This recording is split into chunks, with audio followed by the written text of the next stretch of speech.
आज हम एक ऐसी धातु की बात करने वाले हैं जिसे हम सदियों से इस्तेमाल कर रहे हैं, तांबा। पर अचानक से ये इतनी बड़ी ग्लोबल बातचीत का सेंटर क्यों बन गया है, फाइनेंस, टेक्नोलॉजी और पावर की दुनिया में? तो सवाल ये उठता है, क्या तांबा अगला सोना बनने वाला है? और देखिए, ये कोई छोटा मोटा सवाल नहीं है। दुनिया भर के ट्रेडिंग रूम से लेकर सरकारी दफ्तरों तक हर कोई यही पूछ रहा है।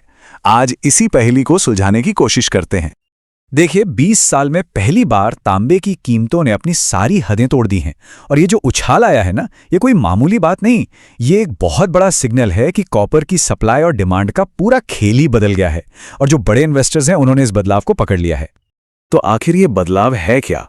इसे समझने के लिए चलिए कॉपर की तुलना दुनिया के सबसे जाने माने एसेट से करते हैं। तो देखिए, सोना क्या है? सोना एक तरह का सेफ हेवन है, एक तिजोरी जो मुश्किल आर्थिक समय में हमारा बचाव करती है। लेकिन तांबा अब एक ग्रोथ हेवन बन रहा है। मतलब ये भविष्य की ग्रोथ में सीधा सीधा इन्वेस्ट करने जैसा है। तो सवाल ये है कि आखिर ऐसा हो क्या रहा है? एक आम सी इंडस्ट्रियल मेटल की डिमांड अचानक इतनी कैसे बढ़ गई?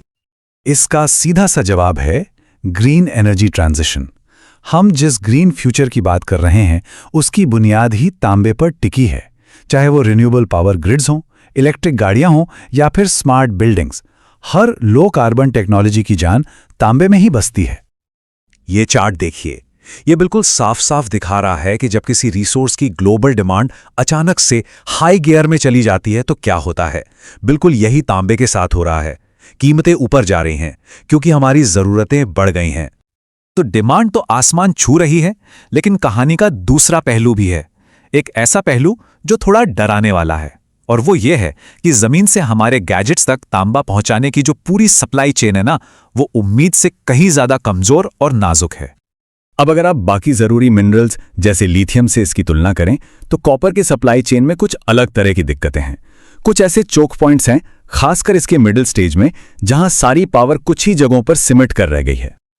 और सबसे बड़ा चोक पॉइंट, सबसे बड़ी रुकावट है इसकी रिफाइनिंग, मतलब कच्चे तांबे को साफ करके इस्तेमाल के लायक बनाना। और आपको जानकर हैरानी होगी कि दुनिया का लगभग आधा, मतलब 44% तांबा सिर्फ एक ही देश में रिफाइन होता है। और जब सप्लाई चेन का कोई एक हिस्सा इतना ज्यादा कॉन्सेंट्रेटेड हो जाता है, तो एक बहुत बड़ा जियोपॉलिटिकल रिस्क बन जाता है। मतलब सोचिए, कोई ट्रेड डिस्प्यूट हो जाए या उस इलाके में कोई और अस्थिरता आ जाए, तो पूरी दुनिया की सप्लाई पर ब्रेक लग सकता है। और ये रिस्क इकोनॉमिक्स में कुछ ऐसा दिखता है। ये जो बीच का ग्राफ है, ये बता रहा है कि इस रिस्क की वजह से कॉपर की सप्लाई बहुत ज्यादा सख्त हो गई है। मतलब अगर कीमतें बढ़ भी जाएं, तो भी नई डिमांड को पूरा करने के लिए सप्लाई बढ़ाना बहुत मुश्किल हो जाता है।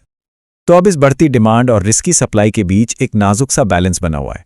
और इस सिचुएशन को देखते हुए दुनिया के जो बड़े प्लेयर्स हैं, वो अब अपने अपने स्ट्रेटेजिक दांव चल रहे हैं। और इन दावों में से एक बड़ा कदम है एक तरह की इंश्योरेंस पॉलिसी बनाना। इसे कहते हैं स्ट्रेटेजिक स्टॉक पाइलिंग। मतलब सरकारें किसी भी संकट के लिए जरूरी चीजों का एक रिजर्व बनाकर रखती हैं, ताकि सप्लाई और कीमतें काबू में रहें। ये स्टॉक पाइल्स एक बफर की तरह काम करते हैं, एक शॉक एब्जॉर्बर की तरह। ये जो तीसरा ग्राफ है, ये यही दिखा रहा है कि ये बफर सप्लाई चेन को ज्यादा फ्लेक्सिबल बना देता है, ताकि डिमांड में अचानक आए उछाल को संभाला जा सके और सप्लाई चेन झटकों से बची रहे। और ये सिर्फ थ्योरी नहीं है। दुनिया की बड़ी बड़ी इकोनॉमीज जैसे America, European union, Japan, Australia और भारत भी ये सब पहले से ही ऐसी स्ट्रैटेजीज पर काम कर रहे हैं जिससे वो अपने लिए जरूरी मिनरल्स, जिसमें तांबा भी शामिल है, उसकी सप्लाई को सिक्योर कर सकें। और वहीं दूसरी तरफ इन्वेस्टर्स इसे कोई शॉर्ट टर्म ट्रेंड नहीं मान रहे। उनके लिए ये बस एक ट्रेड नहीं है, बल्कि एक ऐसी कहानी है जो अगले 1 दशक तक चलने वाली है। तो ये सारी बातें हमें एक ऐसे पॉइंट पर ले आती हैं जहां एक बुनियादी तनाव साफ नजर आ रहा है। एक ऐसा तनाव जो हमारे ग्रीन फ्यूचर को आकार देने वाला है।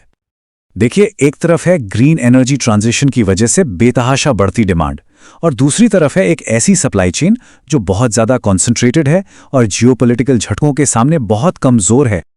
और इसका नतीजा क्या होगा?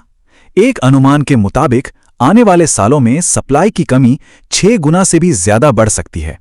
मतलब जितनी जरूरत होगी, उतना तांबा मिलना मुश्किल हो जाएगा। तो बात यह है कि हमारा हरा भरा भविष्य तो तांबे से ही बनेगा, ये तय है। लेकिन असली सवाल यह है कि इस पर कंट्रोल किसका होगा? ये दौड़ सिर्फ एक मेटल को पाने की नहीं है, ये दौड़ है हमारे आने वाले कल की सबसे जरूरी चीज, उसके बिल्डिंग ब्लॉक्स को कंट्रोल करने की।